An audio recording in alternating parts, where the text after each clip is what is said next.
嗰種支援嗰種情感嘅連結，係佢哋去 consider 呢啲嘅關係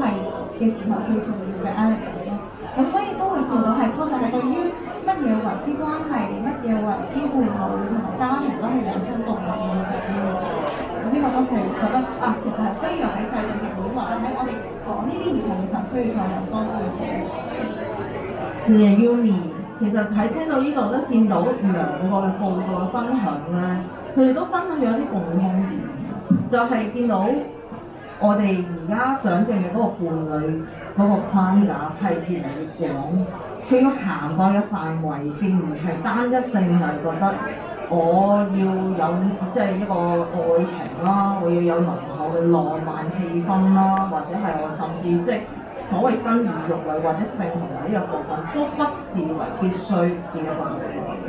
喺呢個過程當中，我哋見到其實越嚟越多即係可能以 Esther 嘅研究為例啦，就係可能30幾甚至去到中年50幾嘅人都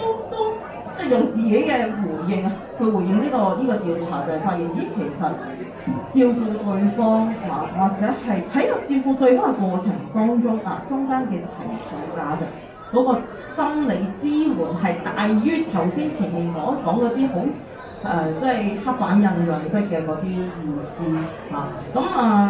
我都講一講我自己啦。我30幾歲嘅，30幾歲代表住啲乜嘢咧？就係你會開始發現咧，你嗰個閲歷咧，見到啲咩吉日結婚咧，你嘅 Instagram 就會開始出現好多 post， 咩某個地方又有一場婚禮，香港又有場婚禮，跟住邊度有證婚咁樣，你就會發現你身邊好多人都喺度結緊婚啦。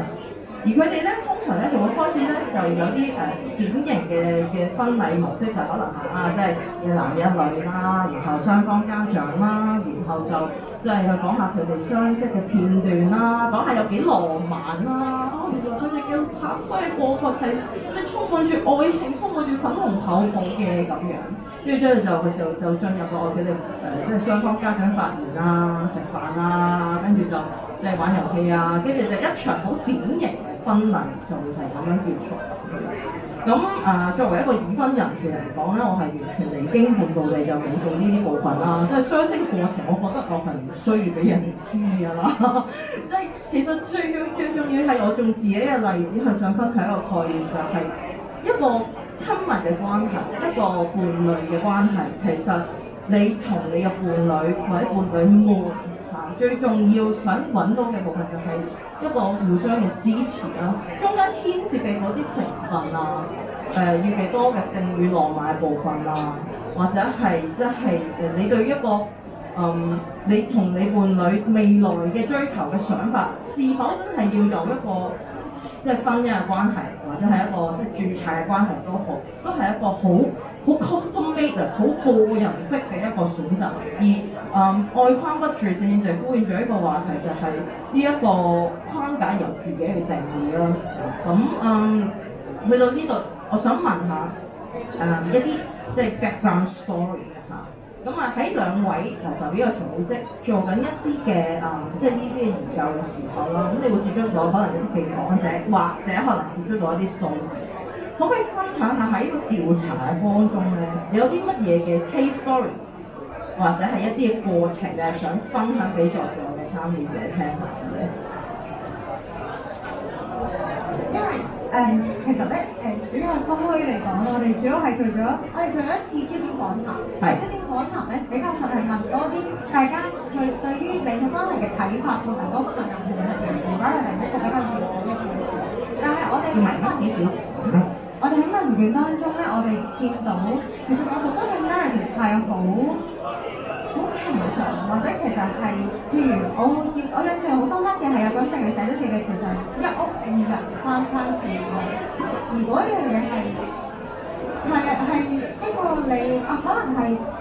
同志社群，或者係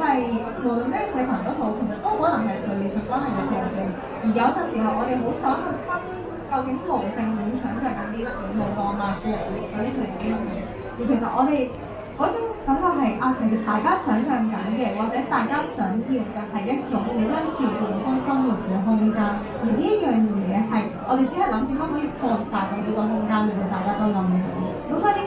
個啦。另外就係、未必加個好特定嘅個案或者故事，但係我聽到喺社群當中聽到比較多嘅係咧，大家會唔會將人生嘅規劃呢件事個人化咗？係就係因為你覺得個制度保障唔到你啊嘛，咩都冇嘅時候，咁我點樣想像嚟緊點生活啊？冇啊，揾工之前。